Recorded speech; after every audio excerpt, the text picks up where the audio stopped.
आत्मा और परमात्मा का मिलन संजोग डे 49। मुस्कुराइए। ये सबसे महत्वपूर्ण है।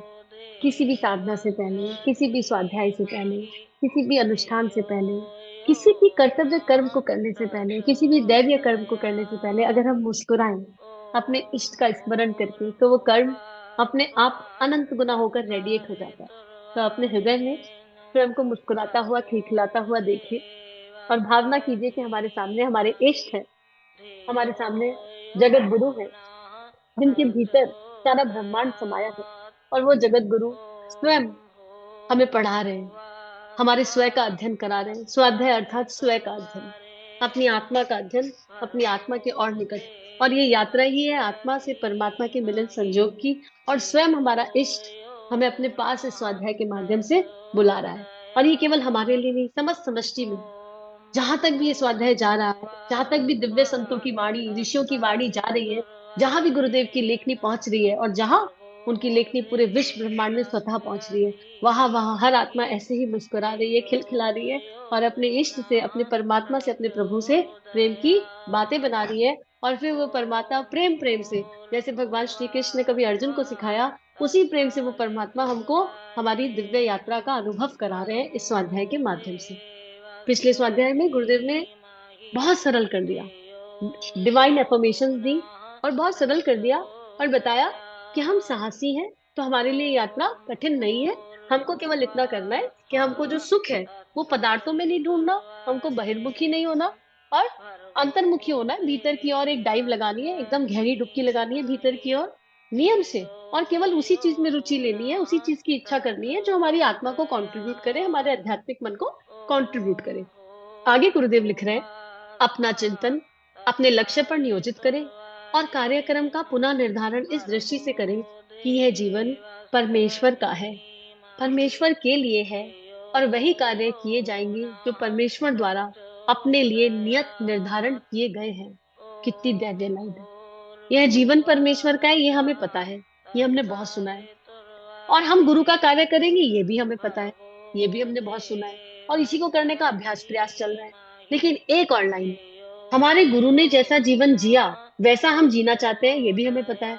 पर हमारे गुरुदेव ने, हमारे इष्ट ने अपने लिए जो डिसिप्लिन रखा, वही डिसिप्लिन हम भी तो फॉलो करेंगे। जो भगवान ने अपने लिए नियम बनाए जब वो देह में आए, चाहे वो गुरु रूप में आए, चाहे वो राम रूप में आए, चाहे वो कृष्ण रूप में आए, चाहे वो बुद्ध रूप में आए, उन्होंने अपने लिए कुछ नियम बनाए, कुछ रूल्स एंड रेगुलेशंस बनाए, कुछ डिसिप्लिन बनाए, तीनों शरीरों के अलग अलग, और उस अनुसार वो जीवन जिया। तो ये तीसरी लाइन को हम अप्लाई करेंगे अब, कि हम भी अपने जीवन को इस तरह जिएंगे जैसे परमेश्वर ने अपना जीवन जिया, क्योंकि ये जीवन परमेश्वर का है और परमेश्वर मुझ में बसता है और मैं परमेश्वर में बसता हूँ। ये भाव हम प्रबल करें। उससे क्या होगा? पदार्थों में सुख खोजने की अपेक्षा प्रवृत्तियों में उत्कृष्टता व आनंद की तलाश को करना पड़ेगा। यह परिवर्तन जितना स्पष्ट होता जाएगा, ईश्वर उसी अनुपात में अपने समीप प्रस्तुत होता जाएगा। आंखों पर कई सारे चश्मे चढ़े हैं, एक चश्मा नहीं चढ़ा।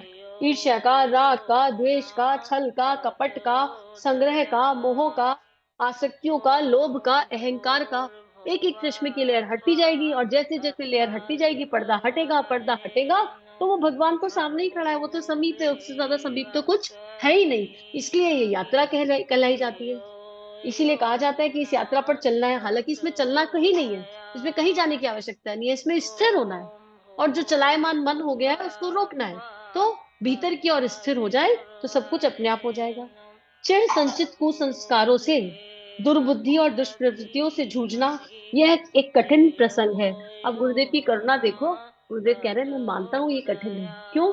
लंबे समय से चिर संचित, लंबे समय से अंदर दुर्बुद्धि जमा हो गई है, अनावश्यक संस्कार, कुसंस्कार जमा हो गए हैं, बहुत सारी दुष्प्रवृत्तियां जमा हो गई हैं, जिनके कारण हम बार बार माइनस माइनस माइनस में जा रहे हैं। इसी मोर्चे पर हारने के साधना असफल होती है। तपस्वी की का विजय ध्वज इसी शिखर पर गड़ा हुआ है कि वह अज्ञान अंधकार में भटकने, बेड़ों का अंधा अनुकरण छोड़कर स्वतंत्र कर्तव्य अपनाने में समर्थ हुआ या नहीं। अब यहाँ पर ये कठिन तो है, गुरुदेव कह रहे हैं कि ये कठिन होगा, लेकिन हम अकेले नहीं चल रहे ना, कोई है जो हमें चला रहा है। यहाँ श्रद्धा विश्वास काम आएगा। हमको पूर्ण रूपेण अपने इष्ट पर, अपने गुरु पर जो भी हमारे गुरु है, जो भी हमें ये यात्रा करा रहे हैं, उन पर पूर्ण रूपेण श्रद्धा विश्वास करना है कि जो भी जीवन में घटित हो रहा है उनकी इच्छा से हो रहा है, वो सब कुछ देख रहे हैं। और उनके देखने के बाद भी अगर हम कुसंस्कारों, दुर्बुद्धि और दुष्प्रवृत्तियों के द्वारा बहते चले जा रहे हैं, तो फिर हमको नहीं बहना, क्योंकि इस तरह बहने से हमारे गुरु के अश्रु बहते हैं, हमारे परमात्मा के अश्रु बहते हैं। अगर हमारा बच्चा हमारी आंखों के सामने नाले में बह जाए, तो हमको कैसा अनुभव होगा? हमारा बच्चा हमारी आंखों के सामने खाई में गिर जाए, हमको कैसा अनुभव होगा? विचार करके देखिए।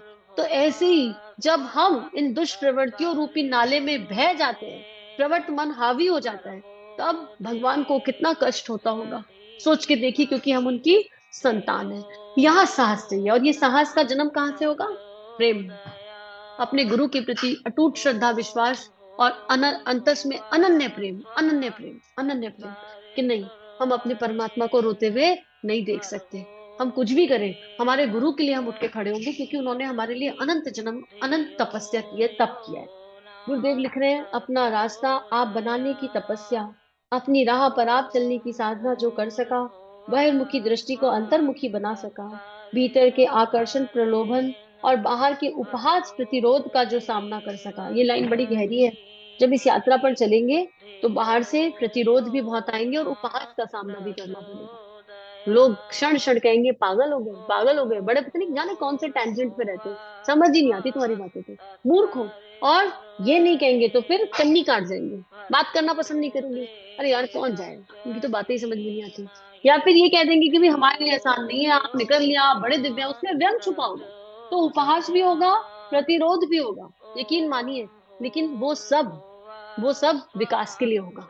वहां पर अगर हमने बहिर्मुखी होकर, जो लोग उपहास कर रहे हैं, जो लोग प्रतिरोध कर रहे हैं, उनके लिए एक क्षण भी नेगेटिव सोच लिया, तो समझ लो दोबारा शुरू करने का समय आ गया यात्रा। अभी कुछ किया ही नहीं, क्योंकि वो लोग तो गुरु के भेजे हुए थे। टेस्टिंग कैसे होगी भाई? खाली पढ़ाई थोड़ी ना होती है, एग्जाम भी तो होता है। एग्जाम लेने कौन आएगा? किसी को तो गुरुदेव भेजेंगे एग्जाम लेने। तो ये सारे लोग, ये सारी परिस्थितियां, ये सब केवल एग्जामिनर्स थे। और इन एग्जामिनर्स को देख के मुस्कुराना था, क्योंकि जैसे ही एग्जामिनर आए, समझ लो गुरु आप पे नजर है गड़ाई, और टेस्टिंग का समय आ गया। और टेस्टिंग का समय आ गया तो अब हम निश्चित पास हो जाएंगे। अरे यार ये परिस्थिति आई, चैलेंज बढ़ गया, इसका मतलब गुरु जी देख रहे हैं, पक्का पक्का देख रहे हैं। और क्योंकि एग्जामिनर उनके भेजे हुए हैं, तो वो हमें फेल कैसे कर देगा? कर ही नहीं सकता। उसके अंतस में तो हमारे लिए अनन्य प्रेम भरा पड़ा है, तो एग्जामिनर हमें फेल कर ही नहीं सकता। फेल तो हम खुद होते हैं, क्योंकि हम अंतर्मुखी ना होके बहिर्मुखी हो जाते हैं और उन लोगों के लिए धारणा बना लेते हैं। और पहला ही भाई, ध्यान से पहले धारणा है, और धारणा हमेशा दिव्य होनी चाहिए। उस धारणा में मात्र प्रेम होना चाहिए, हर कर्म के पीछे, कर्तव्य के पीछे प्रेम छिपा होना चाहिए। तो यहाँ पर अगर विजय प्राप्त करनी, तो समझो प्रेम रूपी गोली खा गए।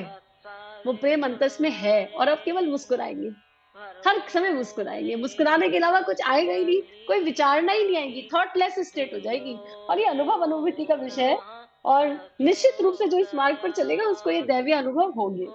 तो इस उत्कृष्टता पर आरूढ़ योद्धा की सर्वत्र विजय, और ये योद्धा है भाई, ये कुरुक्षेत्र ही है, भावनाओं का कुरुक्षेत्र है।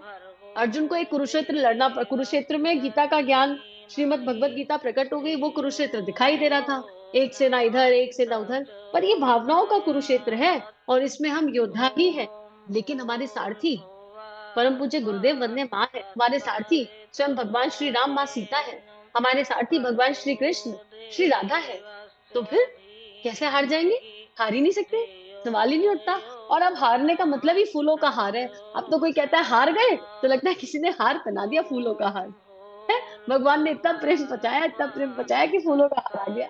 तो जिसने अपने आप को जीत लिया, समझना चाहिए कि उसने ईश्वर को जीत लिया। यह सरलतम भी है और कठिनतम भी। अब हमारे लिए सरल है या कठिन?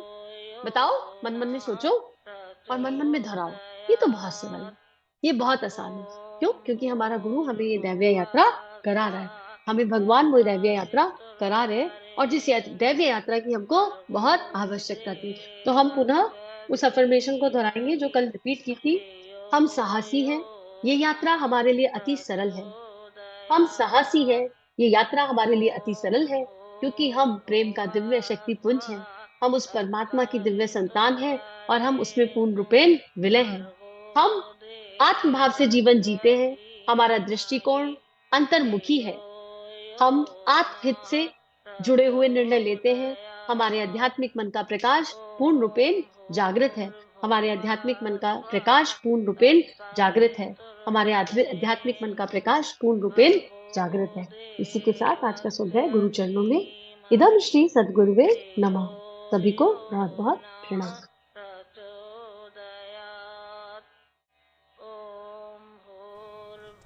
हमारे YouTube चैनल को सब्सक्राइब कीजिए और बेल आइकन पर क्लिक कीजिए ताकि आने वाली सभी वीडियो की नोटिफिकेशन आपको मिलती रहे। आप सभी को बहुत बहुत थैंक यू।